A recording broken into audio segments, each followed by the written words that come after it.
Quelle exquise surprise que ce film coécrit et réalisé par Emmanuel Courcol, véritable délice pour les mélomanes comme pour les cinéphiles aimant passer par toutes les émotions.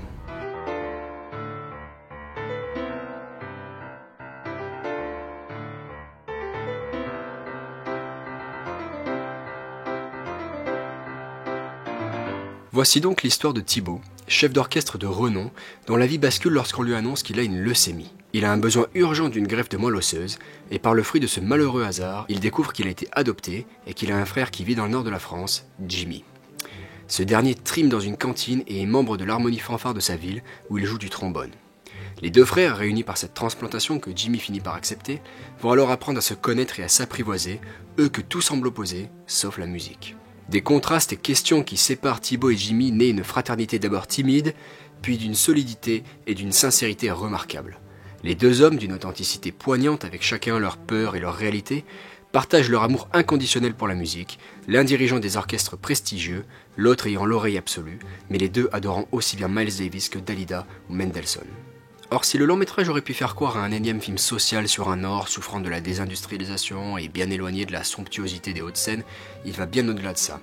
Certes, Thibaut a grandi sereinement à Meudon dans une famille aisée alors que Jimmy a plutôt galéré à l'école puis dans la vie, mais leurs différences de milieu ne forment qu'une toile de fond venue souligner le bouleversement que constitue leur rencontre.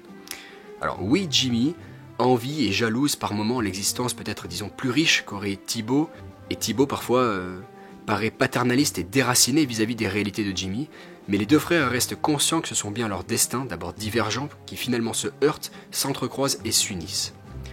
D'ailleurs, leurs familles respectives demeurent plutôt au second plan, quitte à oblitérer d'autres questions relationnelles en lien avec leur adoption, par exemple le cas de la sœur de Thibaut, mais c'est bien parce que le film raconte substantiellement l'histoire de ces deux frères, séparés puis réunis par la force des choses. En revanche, il y a un personnage pivot qui est là pour consolider l'attachement naissant puis l'amour entre Jimmy et Thibaut, c'est celui de Sabrina, interprétée par la superbe Sarah Succo.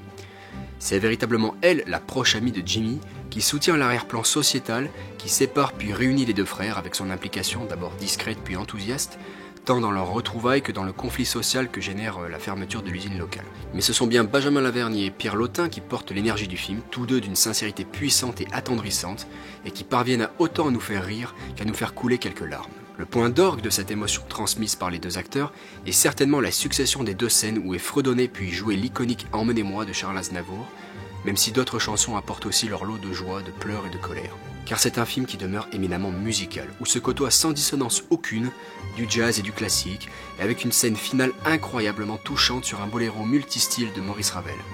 Il faut d'ailleurs saluer le travail du compositeur de la bande originale, Michel Pétrosian, qui réussit par son éclectisme à illustrer et décupler la présence des deux personnages titres et de leur univers, que ce soit par des compositions contemporaines ou par des réinterprétations plus intimistes de piliers de la musique symphonique. En fanfare est ainsi un petit bijou qui fait un bien fou et qui émouvra autant les musiciens que les simples curieux.